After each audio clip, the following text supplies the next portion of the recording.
Buenas tardes, somos Lorena Roldán y Pilar Ibáñez. En primer lugar, queremos dar las gracias a la doctora Mercedes Fernández Paradas por ofrecernos la posibilidad de participar en este nuevo Congreso Internacional de Humanidades Digitales 2.0, que como testigo de su cuarta edición, esta iniciativa periódica se ha convertido en un importante referente en el ámbito del acercamiento de las nuevas tecnologías a los estudios de grado. Nuestra intervención, que hemos titulado La innovación docente asociada a las fuentes archivísticas, el patrimonio documental festivo de los cabildos municipal y eclesiástico, pretende presentarles los recursos documentales con que contamos en la ciudad de Málaga para abordar el estudio de su universo festivo, en concreto aquel que estuvo vinculado a las instituciones rectoras de la urbe, el ayuntamiento y el cabildo eclesiástico, en un periodo específico de su historia, la Edad Moderna, y dentro de ella prestaremos especial atención a su primera etapa, desde su incorporación a la Corona de Castilla en 1487 hasta concluir el siglo XVI. De hecho, los fastos van a erigirse en un excelente instrumento de adoctrinamiento ideológico en un territorio que a partir de entonces pertenecerá al orbe cristiano tras un prolongado pasado musulmán. Hemos de recordar que en la sociedad del antiguo régimen, caracterizada por fuertes contrastes y desequilibrios en todos sus ámbitos, social, económico, político, educativo, la vida cotidiana apenas presentaba alternativas o vías de escape. Ante ese ambiente sofocante y poco favorable para la mayoría de la población, cualquier manifestación que les hiciera olvidar, aunque solo fuera por breves instantes, las preocupaciones y sinsabores diarios, era acogida con entusiasmo y gran alborozo. En este sentido, las fiestas y diversiones constituyeron una oportunidad idónea. Durante la Edad Moderna, el sincretismo político-religioso inundará todas las manifestaciones externas de una sociedad claramente mediatizada desde los poderes públicos, laico y eclesiástico. Esta circunstancia se materializa en que la mayoría de las celebraciones cuentan con dos facetas sabiamente imbricadas, el aspecto religioso y la dimensión profana. Por tanto, es casi imposible realizar una división estricta entre fiestas cívicas y eclesiásticas. Ambas disfrutaban de elementos propios de la otra. Si bien es cierto que podemos estructurar en líneas generales el programa de las festividades en dos etapas. En primer lugar, se desarrollaban los eventos más solemnes, los correspondientes actos litúrgicos y la procesión, cuyo cortejo aunaba a las jerarquías de la ciudad, tanto civiles como eclesiásticas, con sus mejores galas, convirtiéndose en excelente aparato propagandístico y pedagógico. Por su capacidad de aglutinar a toda la comunidad a su alrededor, lo convertían en el acontecimiento más propicio para servir de escaparate de los valores del momento. Respecto a la segunda parte, la protagonizaban, en el caso de Málaga, los regocijos de toros y los juegos de caña, sin perder de vista que tales diversiones podían constituir festejos en sí mismos. A grandes rasgos, el calendario festivo se aproxima bastante entre las localidades del Reino de Granada y de la propia Castilla, por no incidir en una generalización más amplia. Entre los eventos principales y de carácter permanente encontramos la celebración de la conquista malcitana o el Corpus Christi, junto a las fiestas marianas, Candelaria, Virgen de Agosto, de la Victoria, Inmaculada y otras significativas del santoral, los mártires Ciriaco y Paula, San Juan, Apóstol Santiago. Y dentro de aquellos fastos de naturaleza eventual, los asociados con la monarquía y la política, es decir, desde viajes, proclamaciones, nupcias, nacimientos y exequias reales a conmemoraciones bélicas o diplomáticas, y los relacionados con otras instituciones locales o regionales, visitas, traslados y fundaciones conventuales. Las autoridades de la ciudad, el concejo y el cabildo eclesiástico asumen la organización de gran parte de estas celebraciones, bien de manera individual o conjunta, dependiendo de la naturaleza del evento. Las motivaciones de ambas corporaciones son similares: adoctrinamiento y pedagogía social, tanto en los principios religiosos como en los auspiciados por la monarquía, sin olvidar los particulares de las propias jerarquías civil y eclesiástica.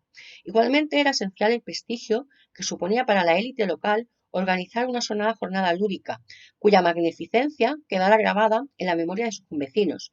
Se buscaba el reconocimiento, pero no solo frente a la comunidad y otros poderes de la urbe, sino también entre los propios componentes de dichas instituciones, en especial entre los miembros del ayuntamiento.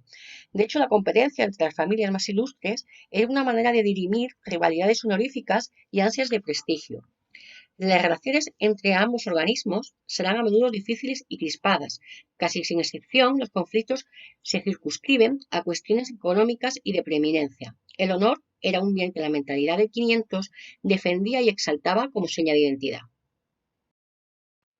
Tras este breve apunte, nos centraremos a continuación en el objetivo de nuestra intervención.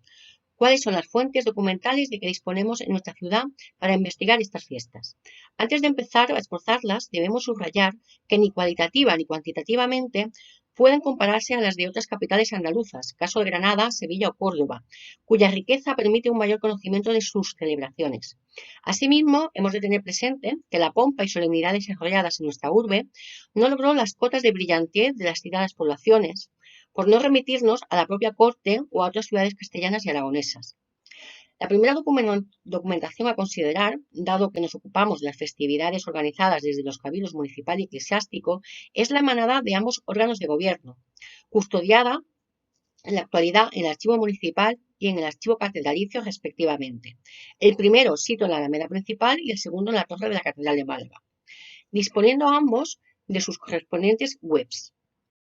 Aquí les presentamos la del archivo municipal y la del catedralicio. De hecho, en Málaga resultan prácticamente las únicas fuentes con las que contamos. Esto que a priori nos puede parecer una manifiesta exageración, cuando iniciamos la prospección archivística no se revela tan descabellado. Cierto que nos estamos ateniendo estrictamente a un aspecto valorativo, pues en otros archivos locales, caso del histórico provincial, también hallamos diversas y variadas noticias, aunque en pocas oportunidades alcancen la relevancia de la citada documentación capitular. Se trata de unos fondos de carácter netamente administrativo, las actas de sesiones de dichas corporaciones, sus ordenamientos privativos, a las que se suma el conjunto de documentos emitidos por la Corona, sus consejos u otras instituciones, muchas veces incluso con sus traslados preceptivos. Veamos con algún detenimiento estas colecciones en sus respectivos archivos y qué es lo que nos descubren y aportan. Comenzamos el análisis por las actas municipales, ya que nos suministran el porcentaje más elevado de información.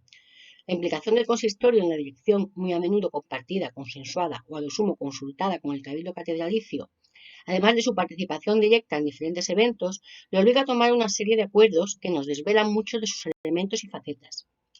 Los mismos actos constitutivos de la celebración, la designación de diputados y de sus responsabilidades bien concretas o generales, el coste, si no global, por lo menos de ciertas partidas, las medidas de control o las relaciones con los colectivos involucrados. Solo se registra aquello que el ayuntamiento estima que le concierne directamente o queda dentro de su jurisdicción. Y con bastante asiduidad dependemos de la propia personalidad del escribano, tanto en cuanto a la prolijidad de los datos como a la consideración de estos. A veces el fedatario no consigna de manera exhaustiva los temas o pormenores tratados, en especial cuando juzga que, aunque sometidos a la autoridad de los municipios, su trascendencia no requiere siempre asentarlos o dedicarles demasiado esmero. Por otro lado, los mismos oficiales de la ciudad podían muy bien proceder según fijaba la costumbre, sin recurrir a la aprobación taxativa del concejo, lo cual explica la ausencia de tales actuaciones. De ahí que la frecuente disparidad entre unos libros y otros en estos asuntos se deba más a la subjetividad notarial y al comportamiento de los funcionarios que a la posibilidad de no haberse producido los fastos, en particular cuando lo regula el calendario. Por ende, esta diversidad del grado y la especificidad de la información a la que nos acercamos impele encarar su evaluación con el máximo cuidado. Por ejemplo, no se debe establecer el mayor o menor número de festejos promovidos en términos absolutos, basándonos en la cantidad de referencias halladas en las actas. Ahora bien, que el volumen de noticias recogido no corresponda a la actividad desplegada, según hemos comprobado, no debe empañar la credibilidad de estos libros. Son aspectos diferentes. Su crédito no tiene en principio por qué cuestionarse o ser sujeto de suspicacias, por tratarse de una documentación que se redacta para el propio uso interno del concejo. Este destino es su mejor aval, sobre todo cuando aludimos al tema festivo, normalmente más alejados de la controversia que otras materias, aunque en efecto no siempre. A fin de cuentas, la exactitud de los datos, en cuanto a hechos, fechas, participantes o incluso cantidades desembolsadas, Así nos lo hacen creer, como demuestra además el cruce con otras fuentes, lo cual nos lleva a pensar que la minoría rectora no parece tener razones para ocultar el verdadero carácter de sus decisiones. Otro problema que advertimos es la conservación de la propia colección, bastante deficiente, sobre todo hasta el reinado de Felipe II. Sin embargo, hemos de constatar que a medida que transcurre la centuria, y en especial a partir de la segunda mitad, este obstáculo comienza a atenuarse progresivamente hasta casi desaparecer. Tras lo expuesto, sobre las actas concejiles podemos aseverar su valor indiscutible para el estudio de un mundo festivo urbano durante la Edad Moderna, siempre teniendo muy presente las limitaciones planteadas. Caso de la consustancial y ya mencionada óptica municipal reflejada en estos libros, que omite perspectivas, rasgos y detalles también definidores de la fiesta. Este conocimiento lo extraeremos de otras fuentes que permitirán ir completando el cuadro. Continuemos con las custodiadas en el archivo del ayuntamiento. Entre el acervo de dicho organismo nos interesan unas series muy concretas: la colección de originales y los libros de provisiones, donde se recoge un material heterogéneo en cuanto a su origen y objeto. Mandamientos y resoluciones reales de los consejos de la monarquía, la Chancillería granadina y de un variado abanico de instituciones e instancias de diversa naturaleza, por ejemplo, desde oficiales regios de distinta categoría hasta autoridades eclesiásticas. En definitiva, el conjunto de lo remitido al corregimiento malagueño. La primera colección, según indica su nombre, conserva la documentación original, mientras que la segunda, los libros de provisiones, responde a los traslados que de aquella debían llevar a cabo los escribanos del concejo o los fedatarios a quienes se cometiera, normalmente hasta su recibimiento y lectura del cabildo. Sin embargo, al comparar sus contenidos, estos resultan muy dispares, pues si bien en ocasiones encontramos ambos documentos, el original y la copia, la mayoría de las veces alguno de ellos se ha perdido o no se ha conservado. Recordemos que había situaciones en que el original debía ser devuelto. Pese a las ostensibles carencias de las dos series, su arco temporal discurre a lo largo del antiguo régimen. Por completo, en el caso de los originales, de 1487 a 1829, y en el de las provisiones desde 1489, pero deteniéndose en 1790. La relevancia de estos corpus en lo concerniente a nuestra temática deviene de la información que aportan sobre un determinado grupo de fastos, los vinculados a la monarquía, dado que en ellos se atesoran sus disposiciones. La corona comunicaba al municipio los acontecimientos que debían celebrarse: nacimientos, bautizos, proclamaciones, bodas, exequias, alianzas, paces, victorias, conmemoraciones, aniversarios u otros hitos que considerase oportuno. Por lo general, el contenido del documento se ceñía a una descripción de muy diversa extensión de los motivos generadores del suceso, al mandato de organizar el evento, una orden que a veces hay que deducir de expresiones genéricas o leer entre líneas, y en el mejor de los casos, algunas indicaciones de cómo se debía desarrollar. Pero aparte de las notificaciones, estos fondos también nos suministran otros valiosos datos relacionados con tales hechos. Por ejemplo, explican sus circunstancias. Sin embargo, su trascendencia no radica en la información ofrecida al investigador, que puede recabar por otros medios, sino que le permite acceder a nivel de comprensión que de aquellos poseían los vecinos malagueños o cuando menos sus dirigentes. En la web del Archivo Municipal encontramos alojada parte de estas colecciones en formato digital. Otros volúmenes pueden consultarse únicamente en los ordenadores del archivo. Hay otras secciones también muy ricas, aunque adolecen de idéntica limitación al de los fondos precedentes, vacíos significativos en sus secuencias. Nos referimos en primer lugar a la Secretaría y Escribanía de Cabildo, que si bien abarca desde finales del 400 al siglo XIX, el porcentaje relativo al siglo XVI resulta bastante mermado en comparación con el de las otras centurias. En buena medida, esto conlleva a que no sean muy numerosas las noticias tocantes a los espectáculos, cuando alberga una variadísima documentación dada la naturaleza de la propia serie. Lo más destacado para nosotros es la presentación de las fianzas de los cortadores de carne, pues estaban obligados a proporcionar 4 toros al concejo para las corridas que programaba para el día de San Luis, conmemoración de la conquista de la ciudad y, junto con el Corpus Christi, las 2 fechas señeras del calendario malagueño. En la denominada sección de propios, rentas, censos, arbitrios, depósitos, contribuciones y repartos, del 16 al 20, de evidente cariz hacendístico, conocida como propios, apenas hemos obtenido resultados para nuestra época, por los motivos ya señalados en la colección anterior. Sin embargo, si localizamos las cuentas del corpus de las primeras décadas del 17. Incluido en este fondo se encuentra el libro de condenaciones de Cámara y gastos de justicia del Cabildo de Málaga, con una cronología muy limitada, 1559-1581, del que hemos recogido algún dato interesante, referencias a las prohibiciones taurinas llegadas a Málaga y a las exequias de Isabel de Valois, tercera esposa de Felipe II. Respecto a los primeros ordenamientos privativos de la ciudad, ni las ordenanzas promulgadas por los reyes católicos en 1489, ni el llamado Fuero Nuevo, expedido en 1495, se ocupan de las fiestas, ni siquiera de modo tangencial.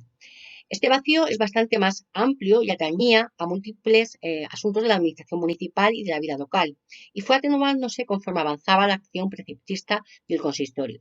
Si bien desconocemos casi todo lo ejecutado y estatuido durante buena parte de la última década del siglo XV y prácticamente el conjunto de lo verificado en las dos siguientes, dada la escasez de fuentes capitulares conservadas de esos años y las notables lagunas de la primera mitad del siglo XVI, gracias a la recopilación dictaminada por Carlos I de lo regulado por el Ayuntamiento desde la conquista de la urbe a la data de la compilación, 1556, donde quedaría englobada la normativa perdida, resulta factible recuperar lo esencial de la actividad concejil. Este cuerpo legal ha recibido el título de Ordenanzas de 1556 y el Archivo Municipal guarda la copia de este corpus, en concreto el traslado del original enviado a la Corte ese año para su aprobación. En 1611, la imprenta de Juan René dio a luz el nuevo compendio de la legislación malacitana. Incluía las ordenanzas compiladas en 1556 y las dictadas durante los reinados de Felipe II y Felipe III. La última recopilación está fechada en Málaga a 11 de mayo de 1608. Y es precisamente en esta normativa donde descubrimos la primera ordenanza sobre la festividad del Corpus Christi, emitida por el obispo Pedro Díaz de Toledo el 13 de junio de 1488, en conformidad con el poder secular. Su contenido se ceñía a la procesión, itinerario y participación y orden de los oficios con sus diferentes enseres, velas, insignias y menciones.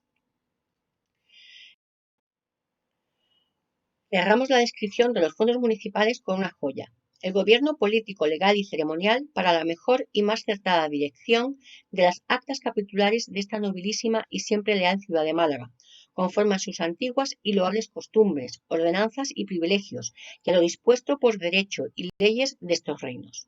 Comprendido en dos discursos, uno tocante a lo político, secular y legal, y otro a lo sagrado y ceremonial. Compuesto por don Diego de Rivas Pacheco, regidor perpetuo de su concejo, su abogado y maestro de ceremonias, dirigido a la misma ciudad en su ilustre cabildo y ayuntamiento, año 1661.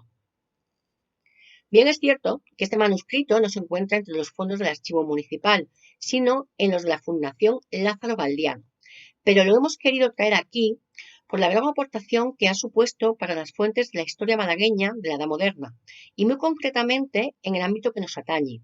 Además, en su publicación en una edición facsímil en 2012, coparticipó el Ayuntamiento de Málaga. Bien es cierto que la fecha de su redacción supera nuestro marco temporal, pero esto no significa que no nos competa directamente, pues al fijar el protocolo de consistorio civil, abarca muchos otros aspectos. De hecho, comienza recordando la conquista de la capital y los acontecimientos más relevantes de su primera etapa como ciudad castellana, para pasar a las cuestiones protocolarias de su interés, comportamiento de los miembros de dicha institución en todas las situaciones que pudieran presentárseles, desde las cotidianas, como las propias sesiones de cabildo, es decir, su reglamentación interna, hasta su desenvolvimiento en todo tipo de celebraciones, incluyendo sus relaciones con la mesa catedralicia y su obligada asistencia a las diferentes fiestas religiosas ordinarias o extraordinarias que ésta pudiera patrocinar.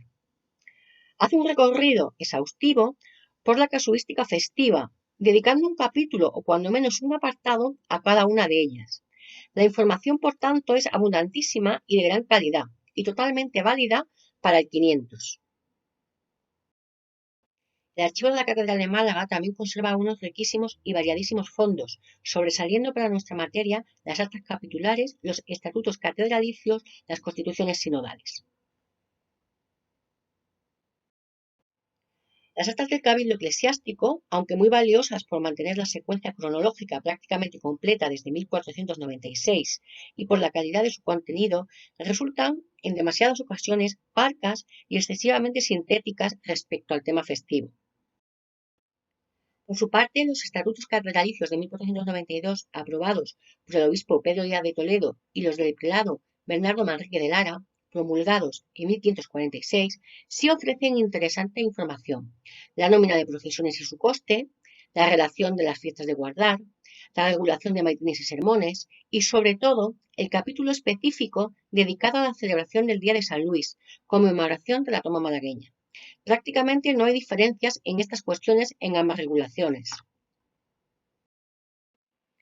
En cuanto a las constituciones sinodales del obispo Ramírez de Villaescusa de 1515 o del obispo Blanco Salcedo de 1572, inciden sobre todo en la disciplina del clero ha de observar durante las celebraciones. En otros legajos, al margen de los citados y que están descritos en el catálogo del archivo, asimismo encontramos más noticias de interés, aunque de carácter disperso y a menudo no tan interesantes como las anteriores. Por ejemplo, el prontuario de sacramentos y otras bendiciones con puntos doctrinales para el uso de don Pedro de Toledo, obispo de Málaga, 1488, del que se publicó una edición facsímil en 2005, donde se detalla cómo se han de celebrar las misas los días de fiesta. Evidentemente, los fondos descritos, tanto del archivo municipal como del catedralicio, no son suficientes para desarrollar una completa investigación sobre las celebraciones en nuestra ciudad durante la Edad Moderna. Hay que dirigirse a otros archivos locales, como el Histórico Provincial, en el que para los siglos XVII y XVIII sí encontramos valiosa y jugosa documentación, y por supuesto a los archivos de índole regional y nacional, la Chancillería de Granada o el Archivo General de Simancas. Muchas gracias por su atención.